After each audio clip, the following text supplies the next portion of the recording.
Hey, I was in the library and I saw the story of Babar. Babar is a classic character, I thought, so why not review it? I've read a few Babar books, and I mean, look at this. It's such a beautiful layout here. So it all starts off happily enough with Babar being out here in this unnamed jungle. But of course, by page 2, there's a little bit of a problem in the book. Babar's mother is shot, and he's very sad, as you can see. So on the second or third page of the book, you have to explain murder and hunting. Now that's great. That's a real nice bedtime treat. But okay, fine. Luckily for Babar, he's able to escape to a city filled with what appear to be white people. Now, I thought elephants are mostly African. Sure, there's Indian elephants, but okay. This elephant has wound up in a city of white people. That's fine. Maybe it's a European elephant. So Babar gets himself dressed. He goes into town, buys the finest clothes. He finds himself a wealthy benefactor who gives him his car, and she drives around. And then he gets to meet all kinds of society people and relate his experiences from his life in the forest.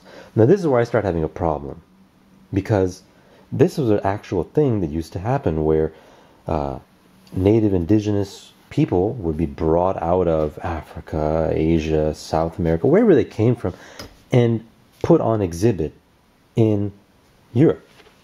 They would tour around, they would speak, they would get civilized. And this is exactly what happens with our friend Babar.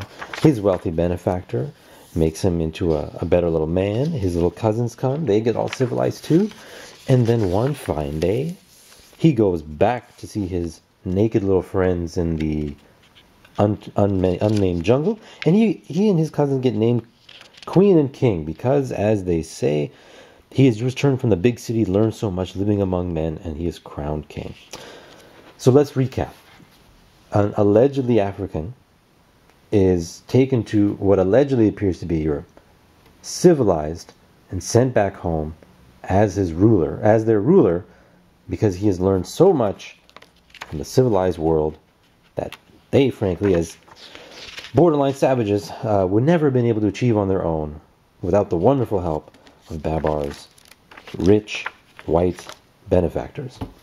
You've got to be kidding me. You expect me to read this to my kids in 2015? Hell no. This book does not stand up. Not the original story of Babar. Maybe there's other ones that are toned down, that are just about an elephant that has a bunch of clothes and wanders around. Fine. But not this one.